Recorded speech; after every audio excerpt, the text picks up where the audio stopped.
Bonjour et bienvenue à toutes et à tous. Donc, moi, c'est Grégoire Roth, développeur à Proxiane Nord. Et donc, on va commencer ce Proxy Monday sur quelques conseils et mon retour d'expérience pour concevoir des applications plus écologiques. C'est ce qu'on appelle l'éco-conception web.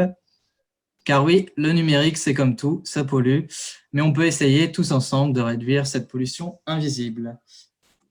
Alors, au programme ce soir de notre Proxy Monday, nous avons un quiz pour se rendre compte des impacts du numérique et quelques questions d'éco-conception web. Découvrir à l'aide d'un tour du monde des initiatives et de l'actu Green IT qui a des solutions pour être plus green, aussi bien côté utilisateur que côté acteur du numérique. Pour le côté pratique, je vous ferai l'audit en live d'un site et voir qu'en fait, il n'est pas très propre et qu'on peut l'améliorer à l'aide d'outils. Ensuite, je vous donnerai quelques pistes et des conseils d'éco-conception web à la fois fonctionnels, mais aussi plus techniques, pour m'adresser un peu à tout le monde. Et pour finir, mon retour d'expérience dans ma vie de green développeur, les choses qu'on a pu mettre en place dans mon projet. Et pour conclure, on verra les avantages qu'apporte l'éco-conception web. J'espère que ce programme vous convient. Installez-vous confortablement et c'est parti pour le quiz. Donc, comme l'a dit Laurent, n'hésitez pas à répondre dans le chat pour un peu plus d'interactivité entre nous ce soir. Alors, première question. Quelle est la part du numérique dans les émissions de gaz à effet de serre mondiaux? Allez, hop, c'est à peine posé, ça y est, c'est parti. Alors, qu'est-ce qu'on a comme réponse? Alors, on a du B, on a du C, on a du A. 1, 2, 3, 4, 5, 6, 7. Allez, j'ai 7 B pour l'instant. 1, 2, 1, 2, 3 C. 3C et 1, 2, 2A, 2A. Alors, j'ai Sof qui demande déjà qu'est-ce qu'on gagne. Première question par Sof. Eh ben, Sof, tu gagneras le premier droit d'avoir le replay dans ta boîte mail. Et ça, c'est génial. Ça, c'est génial. Donc, je te propose, Sof, de m'envoyer ton adresse mail. Et avec Pauline, tu seras la première à recevoir le replay si tu as gagné, bien évidemment. Il ne faut pas déconner non plus. Donc, j'ai une majorité de B. Apple C et quelques A. Eh bien, ils ont raison, c'est 4%. Selon l'Agence de la transition écologique, donc 4%, c'est plus que l'aviation civile quand même. La forte augmentation des usages, notamment avec le télétravail, laisse présager un doublement de cette empreinte carbone d'ici 2025, où la consommation de matériaux va être multipliée par 3. Et si Internet était un pays, ce serait le 3e pays le plus pollueur au monde. Voilà un peu pour la mise en contexte. Voilà qui fait peur dès le début. Alors, deuxième question. Chaque Français émet en moyenne chaque jour l'équivalent en gaz à effet de serre avec son utilisation du numérique. C'est un peu long cette question. C'est l'équivalent d'un radiateur électrique, d'un sèche-cheveux ou d'un congélateur. Sèche-cheveux que nous avons tous à la maison, bien sûr. Le congélateur. Oh là là là. Alors attention, c'est parti. Qu'est-ce que ça dit? Très réactif. 1, 2, 3, déjà 4, 5C. 5C. Allez, j'ai 5C, 2B, 1A. Pendant combien de temps, demande Sof? Chaque jour. Oui, Chaque jour pendant un an. Oui. Allez, B pour Sof. Donc, je recommence. 1, 2, 3, 4, 5. 5C. Les C et les B se battent. 1, 2, 5C, 4B. Alors, la réponse? 5C, 4B. Allez, bon, vas-y, on a dit qu'on avait éteint la moitié. Donc, la réponse, c'est un radiateur électrique de 1000 watts allumé chaque jour pendant un an. Oh là là. Alors là, j'avais que Yassen qui avait donné la réponse A. Chapeau, Yassen, bravo. Tu es le seul à avoir donné la bonne réponse. Voilà. Et donc, on voit, c'est l'équivalent aussi de 6 km en voiture chaque jour dépensé. Autre question, combien de kilos de matière première faut-il pour fabriquer un ordinateur de 2 kilos? 2 kilos, 20 kilos ou 800 kilos? Alors, combien de kilos de matière première faut-il pour fabriquer un ordinateur de 2 kilos?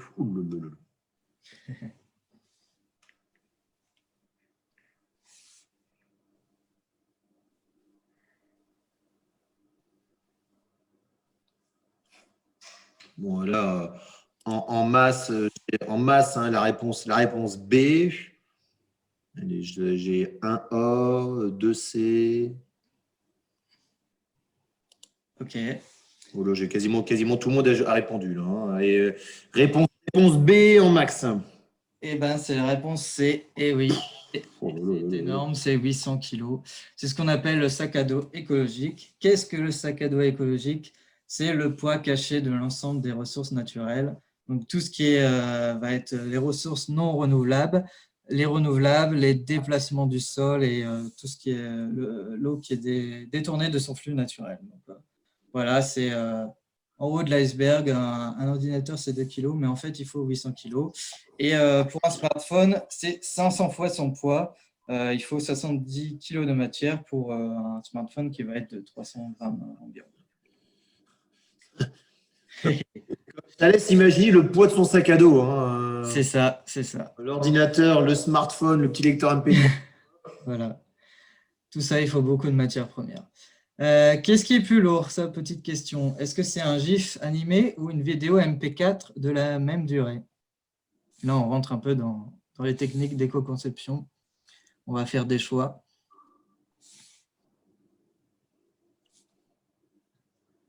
Allez, j'ai une masse là. Non, mais j'ai Yoni qui répond GIF. Non, c'est A ou B, Yoni. Passant, pareil. Allez, j'ai une majorité de B. Majorité de B. Moi, personnellement, tu vois, j'en dis le off.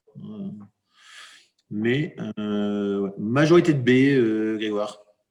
Eh ben, qu'est-ce qui est plus lourd? En fait, c'est un GIF animé. Donc, si on prend un exemple, c'est 1,3 mégas pour un GIF, alors qu'un MP4, c'est 184 kilos pour la même animation.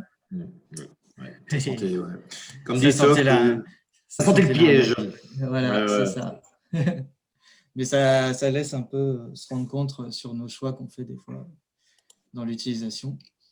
Là, on va rentrer dans deux questions un peu plus techniques. Donc ça s'adresse au TECOS. J'ai une bonne question, tiens, qui fait lever un peu une bonne question de conscience en même temps, Grégoire, mais tu vas certainement en parler. Donc, si tu en parles après, on ne va pas spoiler. Oui. Qu'est-ce qu'il faut prendre comme comportement, sauf demande? Est-ce qu'il faut à ce moment-là arrêter d'envoyer des gifs à ses collègues? Est-ce que le comportement, après, tu vas en parler après?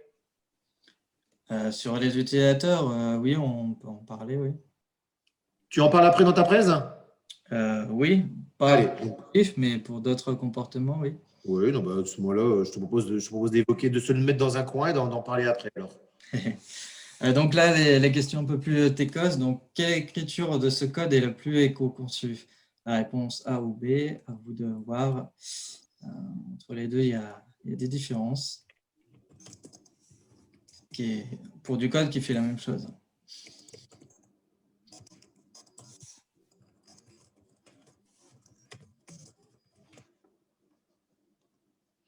Oula, alors attends, là, parce que là, les 5B et 3A. Eh bien, c'est oui, la réponse B. Parce qu'en fait, là, il y a une fonction .math. Donc, c'est l'emploi de méthodes pour les opérations de base engendre une consommation supplémentaire de ressources système. Donc, si on utilise, c'est un peu comme l'utilisation de libraires externes. Forcément, on utilise autre chose, donc c'est des ressources en plus. Alors que l'écriture naturelle est plus simple et moins consommatrice. Pareil ici, quelle écriture de ce code est la plus éco-conçue? Et la plus éco-conçue. La B ou la A.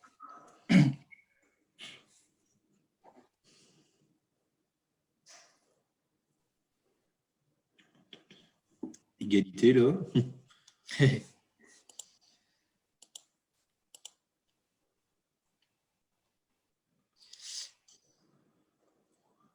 Donc, eh bien, c'est... Attends, là, J'ai spoilé alors. 4B. Ah, bon, voilà, bon, allez, les gens. Ouais. Donc, c'est l'écriture ++i qui est la plus éco-conçue parce que l'autre présente l'inconvénient de générer une variable temporaire lors de l'incrémentation, ce qui n'est pas le cas avec la forme ++i. Bravo tout le monde. Donc, comme vous avez pu le voir dans ce quiz, oui, le numérique, ça pollue. même si ça ne se voit pas à l'œil nu comme le plastique, par exemple. Et l'empreinte environnementale d'Internet augmente considérablement année après année. On le sait, hein, donc la pollution, ça occasionne des changements climatiques, un épuisement des ressources naturelles, atteinte à la biodiversité, surconsommation des services de notre écosystème. Donc, il faut donc répondre toujours aux besoins des générations présentes sans compromettre la capacité des générations futures à répondre aux leurs. Sauf que le numérique, ça pèse de plus en plus lourd, 115 fois plus qu'il y a 20 ans. On est sur ce qu'on appelle de l'obésiciel.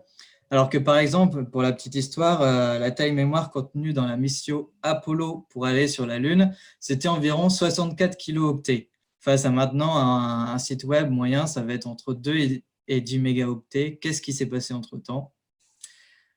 En 2020 aussi, on a 631 millions d'équipements pour 58 millions d'utilisateurs. Ça fait environ 11 équipements par utilisateur. C'est quand même assez énorme. Si vous voulez en savoir plus sur l'impact du numérique en France, on peut voir des chiffres assez importants dans cette étude de janvier 2021 qui nous montre les impacts en France notamment.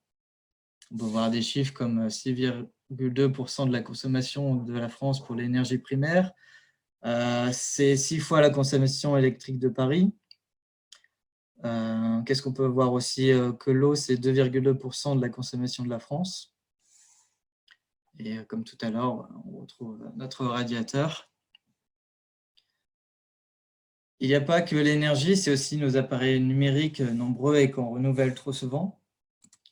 La durée de vie a été divisée par 3 en 30 ans, notamment à cause qui sont de plus en plus difficiles à réparer. On connaît aussi tous l'expérience de l'application qui rame car trop lourde ou celle qui nous oblige à la mettre à jour. Mais pour ça, il faut aussi mettre à jour notre iOS ou notre Android. Mais pour ça, notre smartphone n'est plus compatible, alors on va être obligé de le remplacer. Sauf que quand on aura mis à jour enfin cette fameuse application, ça sera toujours la même, hein, ça sera toujours commandé à manger, par exemple. La production de nos équipements est la première source de pollution. Moins de 20% de nos déchets numériques sont recyclés. Sur un smartphone, on ne récupère que 30%. Sauf que pour fabriquer du matériel, il faut beaucoup de matière. Ces matières sont de plus en plus difficiles à trouver, sans compter les impacts sociaux.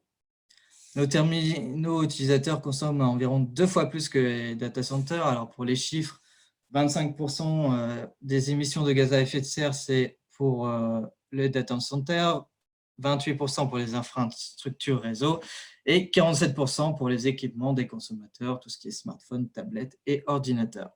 Donc, c'est un peu pour ça aussi qu'on va voir comment concevoir nos applications pour moins consommer. Petite astuce, si vous voulez savoir ce que représente la pollution en équivalent objet de tous les jours, on parle beaucoup en gaz à effet de serre, en CO2, tout ça. Donc là, il y a un petit outil qui vous permet de mettre, par exemple, combien ça coûte 2 tonnes de CO2. Bah, ça représente tout ça, hein. Des kilomètres en voiture, des repas. Si je reprends ma presse, voilà. On ne va pas se démoraliser ce soir, hein, ce n'est pas le but.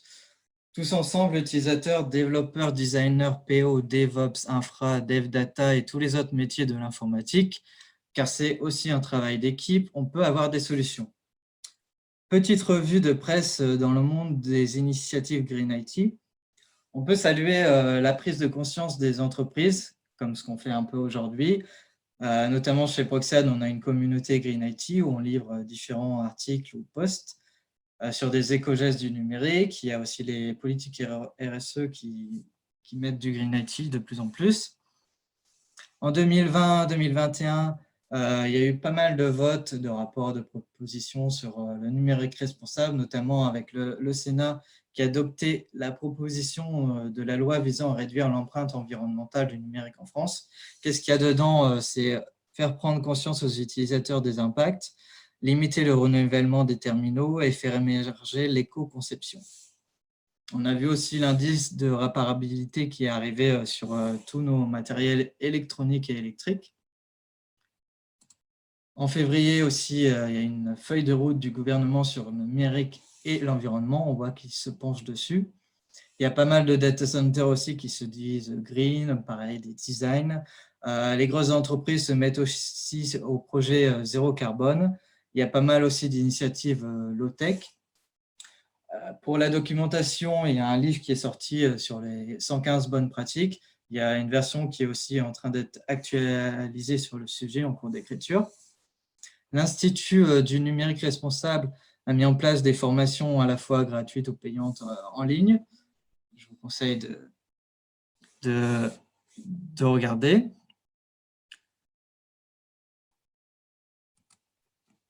Aussi, en tant qu'utilisateur du numérique, il y a des actions simples et basiques pour tous, un peu comme couper l'eau pendant qu'on se brosse les dents ou trier ses poubelles.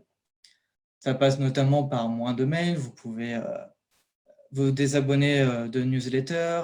Attention aussi aux lourdes pièces jointes. Mettez vos sites en favoris plutôt que toujours utiliser un moteur de recherche pour le trouver. On peut aussi nettoyer ces données. On profite, en ce moment, c'est le nettoyage de printemps, donc on le fait aussi dans nos drives. Attention aussi aux vidéos streaming, c'est quand même 61% du trafic. On évite aussi de remplacer ces équipements moins fréquemment. On les fait réparer si en panne. Il existe notamment des repair cafés. On achète d'occasion et il existe des plateformes de dons de matériel ou des plateformes de seconde main. On débranche son matériel le soir, c'est simple, avec des multiprises avec interrupteurs. Et aussi, on pense low-tech, donc c'est toutes des initiatives qui regroupent des alternatives simples aux technologies sophistiquées. Par exemple, on peut utiliser un service avec un SMS plutôt qu'avec une grosse application. On remplace une carte interactive par un annuaire correspondant, une vidéo par du texte ou une notice, un gros PDF. On peut le remplacer aussi par une notice d'utilisation qui nous évitera de toujours retourner sur le site internet quand on a besoin de cette même information qu'on ne se souvient plus. Et comment tu proposes en fait dans tout ça? Est-ce que on a la doc des actions simples et basiques pour les nuls, de comment on peut changer? Là, tu parles des mails, moins de mails. On est quand même dans un métier qui demande bien souvent, et moi le premier, une multitude de mails par jour. Je n'ose pas compter le nombre de mails par jour qu'on peut envoyer et recevoir. Ouais. Sauf qu'effectivement, pas de mails, ça pollue. Et comment on fait alors? Si on réduit les mails, on fait quoi? Parce qu'aujourd'hui, on fait une réunion, on fait un mail de compte rendu, on demande quelque chose, on fait un mail, on écrit quelque chose, on fait un mail pour tracer. On a aussi nous-mêmes. Oui, tu peux utiliser aussi des alternatives, hein, notamment la messagerie interne qu'on peut avoir. Alors toi, tu préconises le mail, plutôt la messagerie interne au mail. Oui, ou alors il faut faire le choix. Tu évites d'envoyer un mail à 50 destinataires parce que peut-être ils n'ont pas tous l'utilité. Il y a des Cyber World Cleanup Day, notamment il y en avait une ce week-end, qui sont organisées justement pour te fournir de la doc pour savoir comment réduire ton impact avec toutes ces petites actions une par une. Donc, je te conseille d'aller te renseigner sur ces… Oui, mais tu vois, regarde là effectivement… merci, j'essaie de regarder les trucs là. On dit envoyer le moins de personnes possible. Effectivement, les mails à trop de monde, ça pollue. Et le pire, c'est le répondre à tous, donc le spam, hein, comme on l'appelle. Oui, tu n'es pas obligé de tout recopier-coller ou des choses comme ça. Mais derrière j'ai on s'appelle, mais comme souvent aujourd'hui, les mails sont aussi faits pour tracer. Donc derrière, on trace. Donc derrière, on fait un mail. Donc, après, il faut aussi, tu as des filtres. Tu peux voir des anciens mails tu tapes des commandes dans ta barre de recherche, par exemple sur Gmail, et ça te regroupe par exemple les anciens mails. Et ces anciens mails, tu peux faire le tri dedans parce que forcément, s'ils sont anciens, tu ne vas plus jamais les lire. C'est un peu comme chez toi où tu fais le tri de tes anciens documents. Oui. Alors après, je pense que les mails, on pourrait en faire un débat. On pourrait presque faire un proxy Monday complet sur l'utilisation des mails. Oui, après, c'est des gouttes d'eau aussi. Ça demande beaucoup. Mais moins de vidéos de streaming, ça veut dire de regarder moins de vidéos de streaming. Oui, c'est plus écologique. Télécharger, par exemple. Avec l'explosion du streaming qu'on a de nos jours, avec les sans les nommer, les plateformes streaming, on n'a que ça aujourd'hui. Je pense que Ouais. aujourd'hui, Justement, ce week-end, ils ont sorti un rapport sur combien ça coûtait 1 heure de streaming sur une des plateformes bien connues. Et du coup, c'est l'équivalent de 40 minutes d'un climatisateur de 1000 watts, par exemple. ouais, mais c'est ça qui est fou, c'est que enfin, comment dire, c'est pas dire ces marques, ces anciennes, etc. C'est explose aujourd'hui. Je pense Ouais. que les gens ne regardent quasiment plus enfin, pas la télé, ils regardent plus les chaînes, ils regardent le streaming maintenant. Yes, mais après, il faut faire attention, hein. C'est juste des conseils que je donne. Après, c'est Oui, non, non, mais ça s'entend, hein. humble et conscience chacun, hein. C'est juste pour vous donner des chiffres. C'est une sensibilisation, hein, Grégoire, on est bien sûr. C'est C'est ça, sûr, c'est c'est ça. sûr. Là, il faut sensibiliser tout le monde de se dire que oui, le soir, mettez-vous plutôt à lire un livre sans lumière, avec une bougie et lisez un livre. C'est ça. Sinon, il existe aussi une calculatrice sur son impact environnemental. Donc, on remplit un petit formulaire et puis à la fin, ça nous dit combien il faut d'arbres pour compenser notre impact personnel, combien d'ampoules il faut, et puis combien de polaires il faut fabriquer pour, enfin, l'équivalent qu'on aurait pu fabriquer de polaires avec tout C'est pas mal, quoi. ce kilo. Ouais. C'est pas mal. Ensuite, donc, Ouais, ouais. Vas-y, ouais. vas-y, je t'en prie, vas-y. Yes. Donc, notre but en tant qu'acteur du web ou acteur du numérique, c'est de diminuer forcément les impacts environnementaux de nos applis. Donc, il faut éviter de pousser à racheter et produire constamment du matériel informatique, donc en essayant de faire durer au maximum. On évite de faire des outils gourmands en ressources, hein, comme c'est le cas un peu actuellement. 70% des fonctionnalités ne sont pas essentielles, 40% ne sont jamais utilisées, donc il faut être sobre dans nos applications. Aller à l'essentiel, car moins on passe de temps devant l'écran, forcément, moins on consomme. Pour la petite histoire, le dernier record de temps devant l'écran en un jour, en 2020, c'est de plus de 13 heures, donc je vous laisse imaginer les problèmes pour les yeux et pour s'endormir, et ainsi que l'énergie dépensée. Après, mon but n'est pas de vous dire que tout est perdu, hein, qu'il faut arrêter d'avoir des objets connectés, de regarder des plateformes de streaming, tout ça. Mon souhait est de vous sensibiliser à la conception web plus écologique et l'utilisation du numérique un peu plus responsable. Ce soir, je n'aurai forcément pas toutes les réponses, hein. Je vous partage mon retour d'expérience sur le sujet. Je ne suis pas là également pour critiquer le travail des autres. L'éco-conception web, c'est une histoire de balance entre différentes solutions et comme d'habitude, en fonction du budget. On ne pourra pas s'attaquer à tout ce soir, mais on peut déjà se focus sur la conception de nos applis afin de réduire leurs impacts. Alors, je vous parle beaucoup d'éco-conception, mais en fait, qu'est-ce que c'est? Je vais te couper encore une fois, excuse-moi, hein, mais je pense qu'il faudrait faire voir le replay à nos enfants, surtout les ados. Oui, oui, oui, oui. C'est pour leur futur aussi, hein, donc, Ah non, mais c'est ça, mais non, mais tu parles de streaming, tu parles de poids, d'un portable, etc., etc. Je pense que ouais, les ados, clairement, il faut leur faire voir ça, quoi. ouais, surtout que c'est pour eux. Ouais. Donc, l'éco-conception, petite définition, qu'est-ce que c'est? Donc, c'est un ensemble donc, de bonnes pratiques Green IT pour les développeurs voulant créer des sites plus écologiques. On intègre la protection de l'environnement dès la conception du service numérique et aussi tout au long de son cycle de vie. Elle ne se limite pas non plus à l'impact carbone, mais aussi à l'impact social et économique. Ça répond tout ça au respect du développement durable, hein, la règle des 3P, People, Planet, Profit. Et ben, maintenant, je vais vous passer à la pratique. Après, on parlera encore plus de conseils, mais je vais vous montrer un petit audit en live. Donc, pour l'occasion, j'ai mis en place un faux site de texte. Qu'est-ce que je peux vous dire? Donc, d'abord, on va avoir un cas pratique. Avant de faire votre audit, il faut faire le scénario d'usage pour être certain de fournir à l'utilisateur ce qu'il a besoin. Donc, le scénario d'usage, c'est le chemin que parcourt pour trouver un utilisateur une information, par exemple le chemin de l'utilisateur. Ensuite, on définit l'unité fonctionnelle étudiée. Donc, par exemple, réserver son billet de train, ça c'est l'unité fonctionnelle qu'on va utiliser pour notre audit.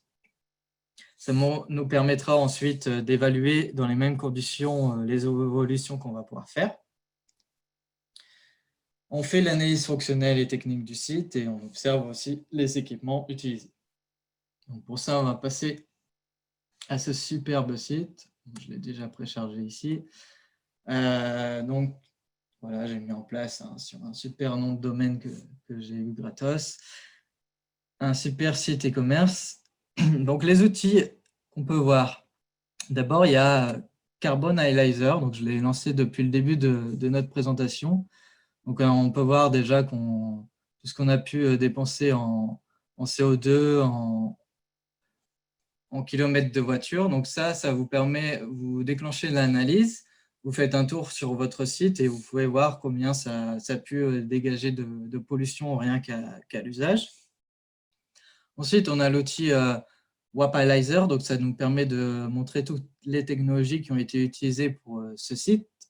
Donc, on voit là, par exemple, il y a pas mal de librairies qu'on pourrait réduire. Hein. Je ne sais pas pourquoi il y en a autant de police, par exemple, pourquoi différents langages de programmation, par exemple.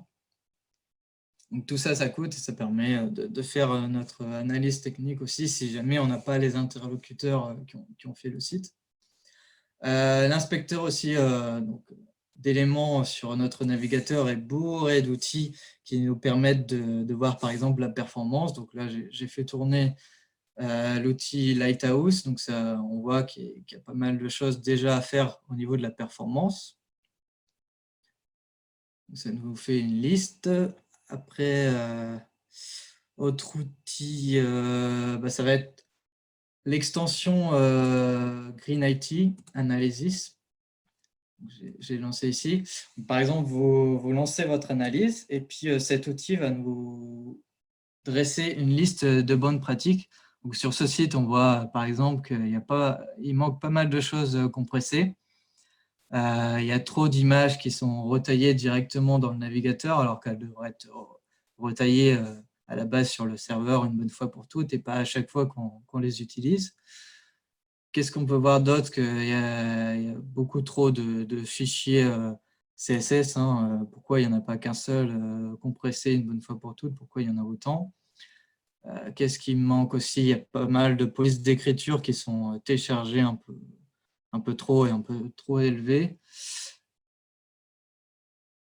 Voilà un peu ce que je peux vous montrer. Bon, après, forcément, sur un plus gros site, on aura encore d'autres bonnes pratiques à corriger. Mais déjà, si vous corrigez toute cette liste-là, vous pourrez augmenter votre éco-index. Hein. C'est un peu comme sur une machine à laver. Il y a une petite note à avoir sur les sites. Voilà un peu petit audit d'un site avec différents outils.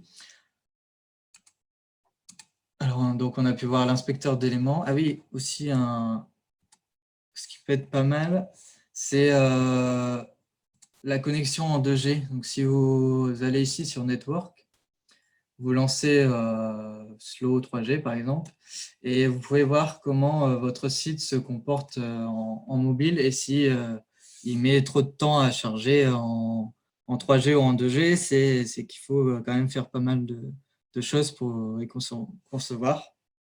Parce que forcément, si on a du mal à le voir sur notre mobile, ça demande plus de ressources.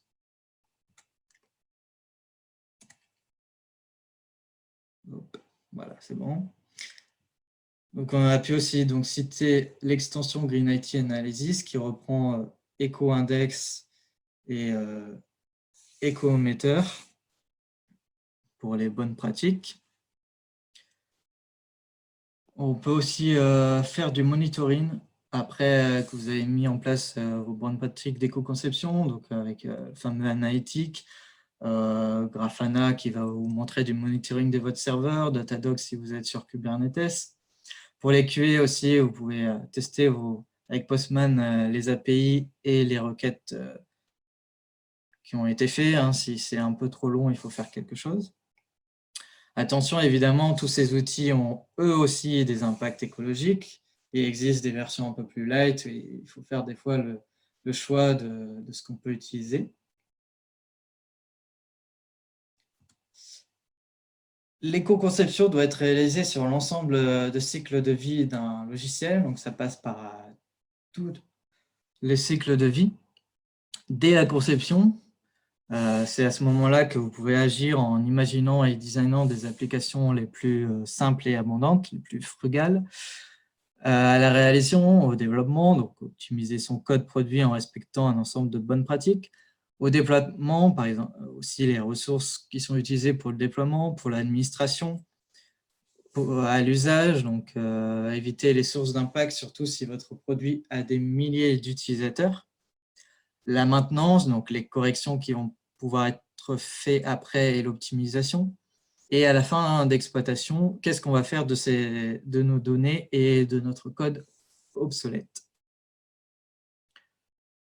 Maintenant, on va passer à quelques conseils, un peu plus ce qu'on appelle le Green IT ou l'éco-design. Il faut savoir qu'un site web produit environ 1,76 g de CO2 à chaque page consultée. Donc, en un mois, c'est plus de carbone que 10 arbres peuvent absorber en une année.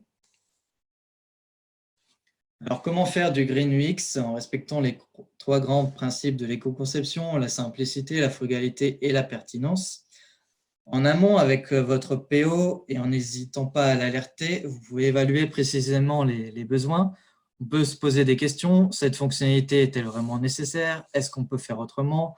Que se passerait-il si on n'avait pas cette fonctionnalité? Donc, pour répondre à ça avec les designers, les PO, on peut concevoir un design épuré avec des éléments graphiques allégés qui doivent aider le visiteur à naviguer plus facilement et mettre en avant les informations les plus importantes, limiter aussi les animations. Seules les fonctionnalités nécessaires sont présentées à l'utilisateur afin de pousser directement à l'action, ce qui améliore également l'accessibilité et l'inclusion numérique. On élimine les fonctionnalités non indispensables, donc la frugalité. Demandez-vous pour chaque élément s'ils doivent être présents la sobriété. Fluidifier les parcours utilisateurs, donc faire les tâches plus rapidement et donc ça permet de consommer moins. Plus l'application est légère, moins il y a de chargement et forcément moins de maintenance à effectuer par la suite.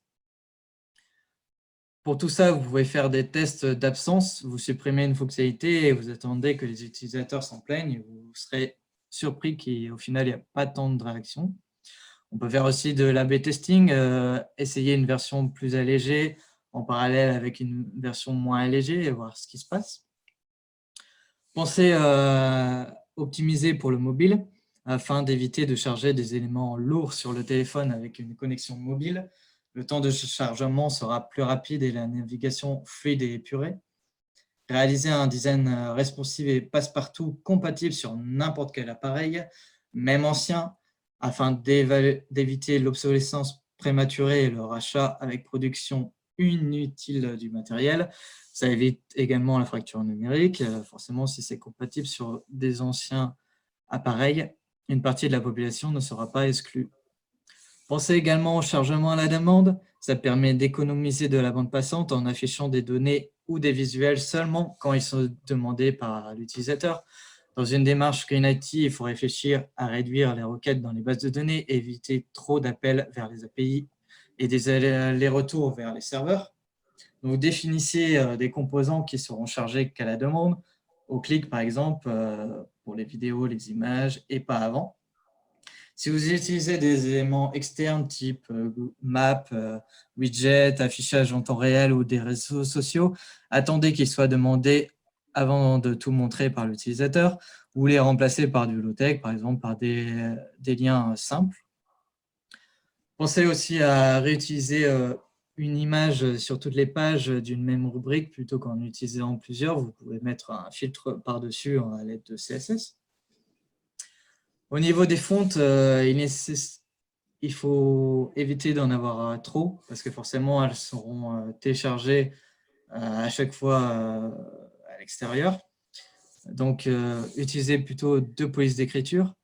Je sais qu'il existe des typographies éco-conçues, mais le plus simple, c'est d'utiliser des polices systèmes classiques qui, elles, seront déjà installées sur votre ordinateur, donc elles n'auront pas besoin d'être téléchargées. Attention aussi à l'alphabet. Si vous avez un site international, ne chargez pas toutes les langues d'un coup, mais seulement à la demande en fonction de la langue de l'utilisateur. Et pour info, la police d'écriture que j'ai choisie pour cette présentation, Century Gothic, elle offre 30% d'économie donc par rapport à notre police. C'est pareil pour les couleurs, il faut essayer d'en limiter le plus parce qu'un écran dépense de l'énergie plus on augmente de couleurs. Alors, j'ai vu durant mes recherches qu'il existait des palettes d'éco-couleurs. On peut aussi citer le dark mode qui est conseillé notamment pour réduire la fatigue visuelle et le nombre de pixels à afficher, notamment sur les nouveaux écrans OLED. On optimise l'utilisation d'images. Le format d'image a un impact sur la performance du site. On compresse nos images et surtout, on respecte les extensions. Un PNG, c'est beaucoup plus lourd qu'un JPEG. On peut aussi utiliser des icônes SVG qui sont moins lourdes. On l'a vu tout à l'heure, la vidéo, ça consomme une grande quantité de données. Donc, pensez à réduire la taille et la durée de vos vidéos, par exemple en évitant des génériques en début ou en fin. On réduit la résolution, il n'y a pas forcément besoin de 4K. On désactive la lecture automatique et on ne charge le player vidéo que quand il est demandé. Tiens, Grégoire, justement, ah bah là, juste avant. Oui, j'attendais que tu termines ton slide là. Ouais, j'ai deux questions là, plutôt sympas, justement. Tout à l'heure, dans tes outils que tu parlais, quelle est la bonne fréquence pour lancer tes outils? Et en même temps, on se demande que les lancer trop souvent, est-ce que c'est pas non plus négatif ou est-ce que c'est pas très green de lancer ces outils trop régulièrement? Oui, chaque outil forcément a son propre impact. Ce que je vous conseille, c'est quand vous lancez une fois déjà pour faire l'état des lieux, si jamais c'est une ancienne application. Après, si c'est une nouvelle, bon, on verra du coup les conseils que je viens de vous citer en amont avec éviter d'avoir trop de fonctionnalités. Mais par contre, si c'est un ancien outil, vous faites un état des lieux. Après, vous essayez de corriger les bonnes pratiques qui a été mis dans les listes. Et puis, une fois que ça aura été mis en ligne, que vos utilisateurs ont réutilisé ces nouvelles fonctionnalités pendant, je ne sais pas, un mois, là, vous refaites un état des lieux et vous comparez les différentes évolutions. Ok, bon, merci, très bien. Et la deuxième question qu'on avait, c'est qu'en fait, alors, ça concerne un petit peu tout, là, la question était sur le streaming, mais en même temps, sur ce que tu disais précédemment. Oui. Le responsable, du coup, l'utilisateur qui consomme ou qui utilise toutes ces parties-là, ou le fournisseur de streaming, le fournisseur de sites internet, etc., etc. Alors, effectivement, question philosophique, comme dit Sof. Oui, mais je sais pas. Oui, voilà. Après, on ne va pas incriminer qui fait quoi, mais si tu as une responsabilité quand même quand tu fournis un service qui soit quand même responsable par rapport à toi ou même la planète ou les générations futures. Donc, tu as quand même une part de responsabilité quand tu mets quelque chose en ligne. Certes. Ce qui veut dire qu'aujourd'hui, avant de mettre quelque chose en ligne, il faut déjà se soucier de tous ces points-là que tu viens de dire. Yes. Aussi, autre tips que je vous donner, c'est de penser aussi à une version imprimable parce que des fois, des personnes veulent imprimer donc ce qu'ils ont vu dans les textes, mais le problème, c'est que ça va imprimer également tous les éléments du site, les pubs, les images, les éléments d'interface. Donc, pour ça, on peut prévoir une version imprimable avec des typographies forcément plus écologiques.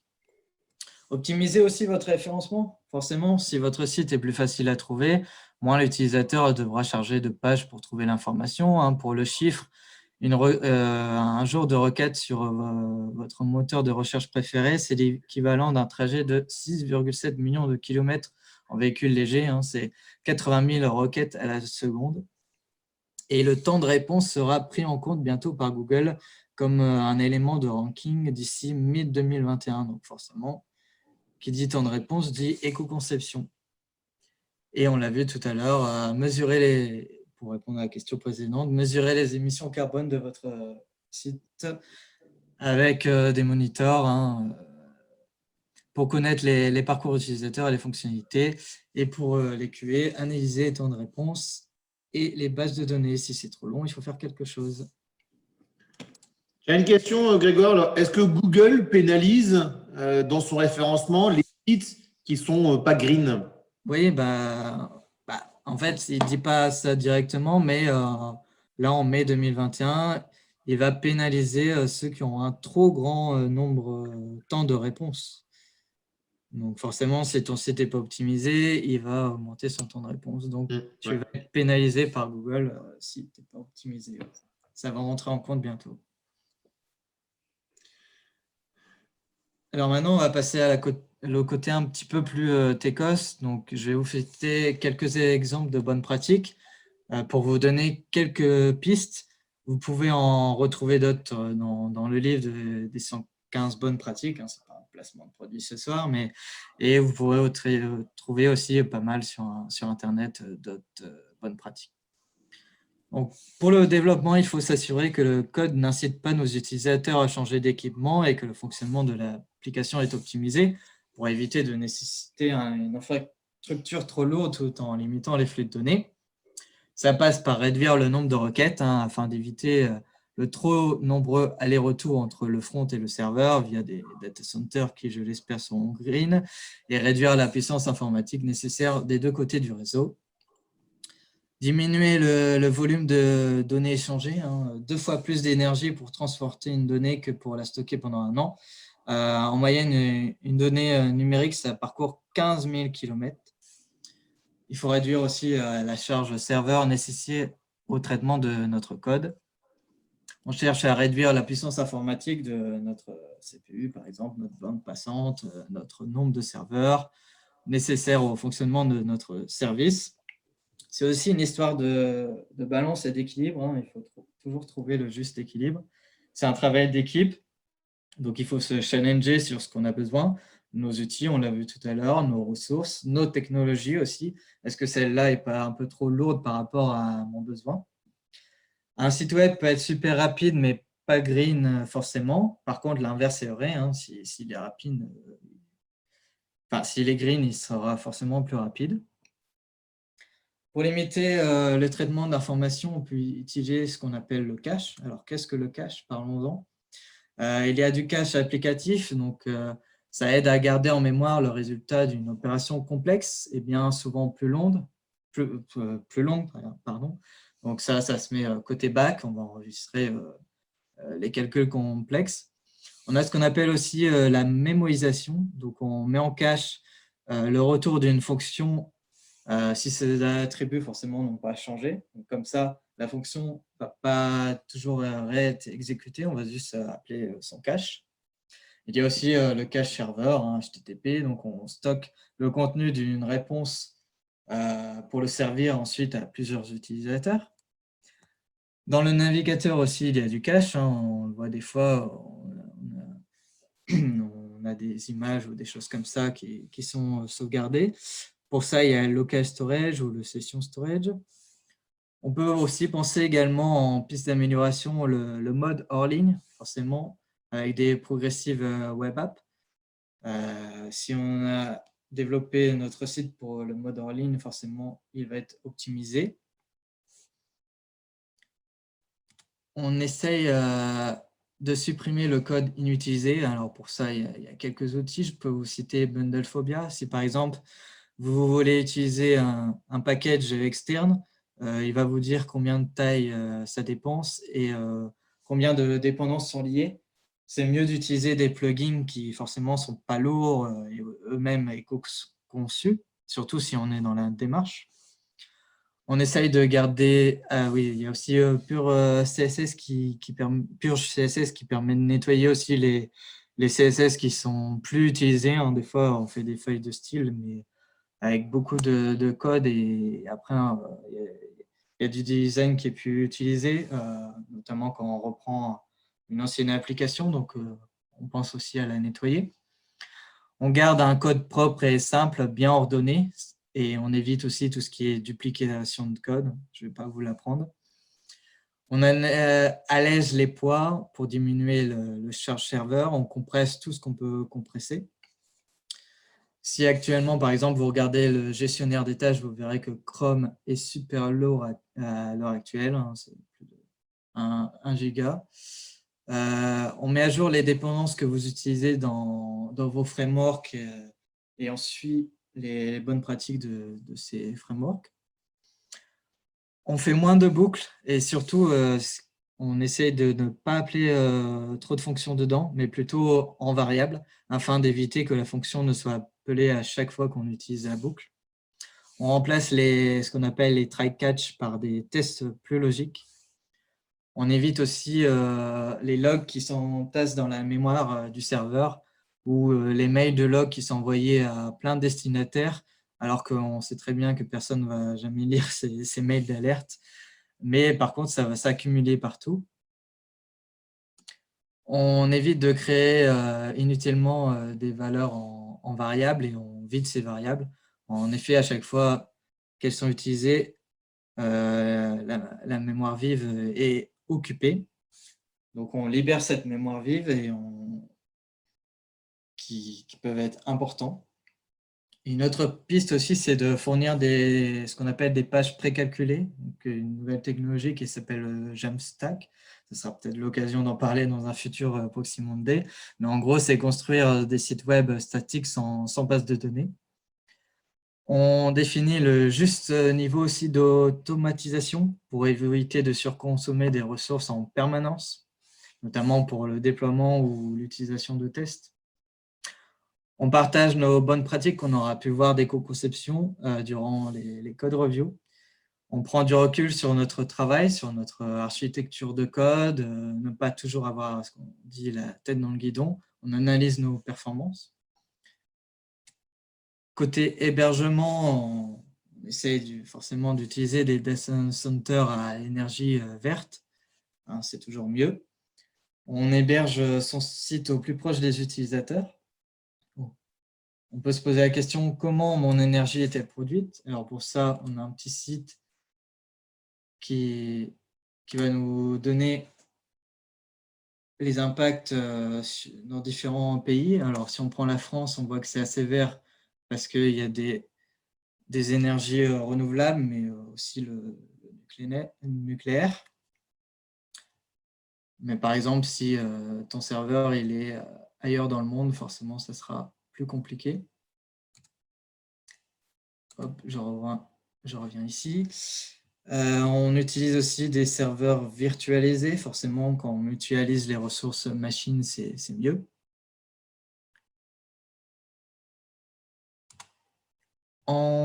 Côté data, attention au dark data. 52% des données d'entreprise stockées sur des serveurs ne sont jamais utilisées, mais ça correspond à, en voiture, 575 000 fois le tour de la Terre. Donc, ce stockage a forcément un coût financier et environnemental. Donc, pour ça, on trie nos données. On fait la chasse à tout ce qui est doublon ou aux données de projets abandonnés, par exemple, les données obsolètes, tout ça. Niveau SQL, nos experts data en parleront mieux que moi, mais en gros, on évite tout ce qui est select étoile, bien évidemment. On limite le nombre de résultats, on optimise nos requêtes. Je sais qu'il y a plein de tips sur le sujet.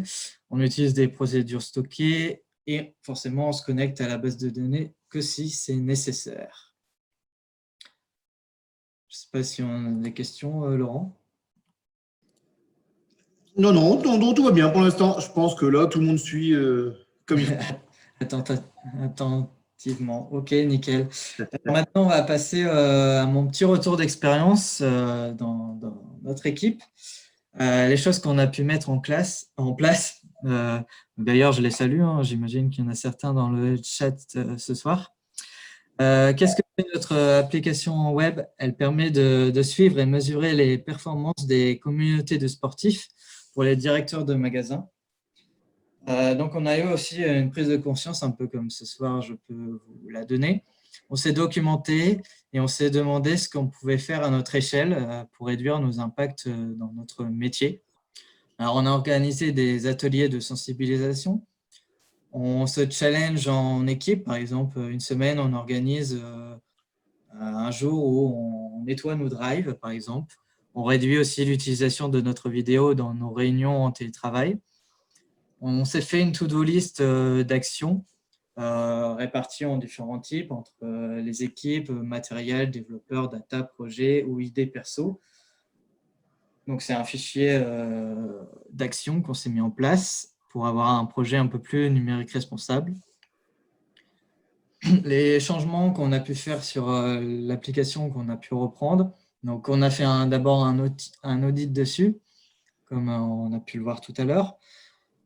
On a vu qu'il fallait nettoyer pas mal d'anciens CSS, parce que ce produit a eu plusieurs vies et plusieurs designs, mais à chaque fois, ça s'est accumulé, donc il fallait nettoyer tout ce qui était ancien.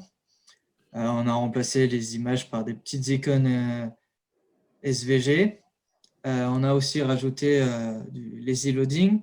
On a éliminé, on avait des grands tableaux qui chargeaient un peu toute la Terre entière sans pagination. Donc, on les a remplacés par des composants un peu plus éco en collaboration avec l'équipe Design System. Je te coupe là parce que là, d'un seul coup, là, il y a beaucoup de questions là. Ouais. Alors, une question, plutôt une phrase, mais intéressante de Soph, qui dit au niveau data, un vrai boulot de sensibilisation car tout le monde veut stocker au cas où. Et en même temps, c'est marrant parce que quand j'ai lu ta phrase, Soph, ça m'a aussi fait penser tout à l'heure pour le sujet des mails. Effectivement, en data, on veut stocker au cas où et l'historique, on essaie de le garder le plus longtemps possible et donc effectivement de polluer nos bases. Mais on en revient presque un peu sur les histoires de mails où on veut tout tracer. Mais c'est vrai que la data, aujourd'hui, et le big data fait aussi peut-être partie d'un sujet à côté, mais pas mal. Archive, oui, archiver, comme dit Alexandre. Qu'est-ce que tu en penses, toi, Grégoire déjà au niveau de la data Après, au niveau de la data, de toute façon, il faut faire la chasse à ce qui est vraiment obsolète. Après, aussi, je sais que la RGPD, elle impose aussi un nettoyage constant des informations. Si on archive, il faut voir dans quel format, parce que forcément, ça va être aussi du stockage. Certes. Voilà. Vraie question, ouais, effectivement. Vraie question. On veut stocker, on archive quoi, comment et combien. Ouais. Je pense que le côté data aussi, ça peut bénéficier d'une soirée entière pour voir qu'est-ce qu'on a besoin. Oui. Je pense qu'il faut se poser les bonnes questions du j'archive quoi et combien de temps et quel historique. Voilà. Seconde question de Diana. Comment est l'éco-index? Est-ce via le plugin GreenIT? Oui, il y a Ecometer et alors je reviens sur. Je m'étais mis une petite définition. Oui. Alors pendant que tu cherches, c'est exactement ça. Je pense que les comportements, comme dit Sophie, les comportements sont vraiment la base de tout ce. C'est peut-être la conclusion, je pense que, sans spoiler, Grégoire, mais la conclusion, ce sera les comportements font tout, là. Bah oui, à chaque fois, c'est. Ok, Sophie. Et oui. Donc, l'éco-index est calculé avec un. Je pourrais vous retrouver le calcul complet. Je le mettrai sur Meetup ou dans la communauté GreenIT. Mais ça reprend ces différents points qui sont là sur le slide. Un calcul avec l'eau, combien ça dépense en gaz à effet de serre, la taille de notre document, la taille des pages, le nombre de requêtes. Et après, ça fait un calcul savant avec toutes les bonnes pratiques qu'on a pu voir tout à l'heure dans l'outil. Et chacune des bonnes pratiques ont, elles aussi, un chiffre qui leur correspond. Et j'imagine que le tout, ça fait un calcul savant qui nous donne l'éco-index. Alors, je me permets, j'en profite, parce que tu dis dans la communauté GreenIT, mais pour les hors Proxiad, oui, on va mettre sur sur le YouTube. Oui, dans le Si, YouTube. sur YouTube, ouais, aussi. Ouais, Ouais. ce serait top pour les hors Proxia de pouvoir mettre ça dans le YouTube. Et dernière question, avant de te laisser reprendre la suite, là, comme je vois en plus l'horaire, là, finalement, Ouais. finalement, là, maintenant, il est déjà 19h30, on s'est fait avoir. Léonie, l'architecture microservice pose-t-elle problème en Green IT? Une APP pour un besoin et une BDD par APP, même si c'est dockerisé, est-ce que l'impact écologique est plus grand ou plus petit qu'un monolithe? Oula. Oula, ça devient un peu plus, Ouais. un Là, peu, ça pousse un peu le Yoni. un Hein. peu techos, mais bah, c'est pareil, je vais essayer de me pencher sur le sujet. Je sais pas, c'est quelqu'un de Proxed ou externe? Oui, c'est ça. Alors, je pense qu'on va faire ça. Grégoire, je te mettrai en lien avec Yoni pour que vous échangez à côté. Et comme ça, je vais te laisser échanger avec Yoni en direct. Comme ça, tu pourras reprendre. Oui.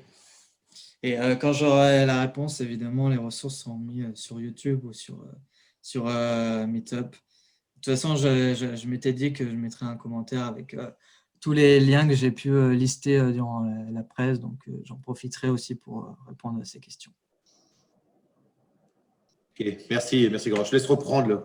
Oui, donc les dernières choses que j'ai pu mettre en place, enfin qu'on a pu mettre en équipe en place, j'ai ce qu'on appelle les rendez-vous API. En gros, donc d'autres équipes mettent en place des API. Donc, bon, vous allez me dire, des fois, il y a la doc qui peut nous aider, mais des fois, c'est quand même mieux d'avoir les interlocuteurs pour savoir quels paramètres le mieux utiliser pour optimiser nos requêtes. Donc, nous, on utilisait certains paramètres et en fait, les personnes de l'API nous ont dit « Ah, mais en fait, tu peux utiliser tel… bon, après, ça va rentrer trop technique, mais telle variable, tel paramètre dans ton appel, et là, tu verras que ton résultat sera plus optimisé. » Et du coup, on s'est jeté sur ces bonnes informations. Donc, n'hésitez pas à provoquer également les autres équipes qui peuvent être utilisées par votre produit. Donc, côté data, là, on en a parlé, il y a tout un travail aussi qui a été fait sur les dark data. On a aussi désactivé certains services sur notre serveur qui ne nous servaient pas à nous, donc, mais par contre qui généraient des cookies ou des choses comme ça en trop. Donc, on a essayé de retirer ça. On a rajouté plus de cache à tous les niveaux, de l'API dans le back for front jusqu'au front. Et nos ops monitorent aussi nos projets en nous disant bah, là attention, ton projet il prend trop de ressources ce mois-ci, qu'est-ce qui s'est passé? Et on analyse aussi nos comportements utilisateurs pour savoir quelles fonctionnalités ils utilisent. Et côté front, du coup, on était content, on est passé de D à B, voire A sur certaines pages. Pour conclure, donc les avantages de l'éco-conception, éthique et sociale, forcément, on réduit son empreinte environnementale pour nous et les générations futures. L'image, on ne va pas se mentir, plus on est un pollueur, moins on a une bonne image pour nos clients et nos utilisateurs. Ça réduit aussi les coûts de matériel, de maintenance, de qualité, d'aide technique, de test, de design par exemple. Ça améliore forcément l'expérience utilisateur, si c'est plus rapide, plus simple et s'il y a moins de bugs et si c'est plus accessible. Et ça nous permet aussi de nous concentrer sur les fonctionnalités essentielles, car la fonctionnalité la moins polluante, c'est forcément celle qui n'existe pas. Merci pour votre écoute et aux différentes ressources et personnes qui ont pu m'aider pour ce Proxy Monday.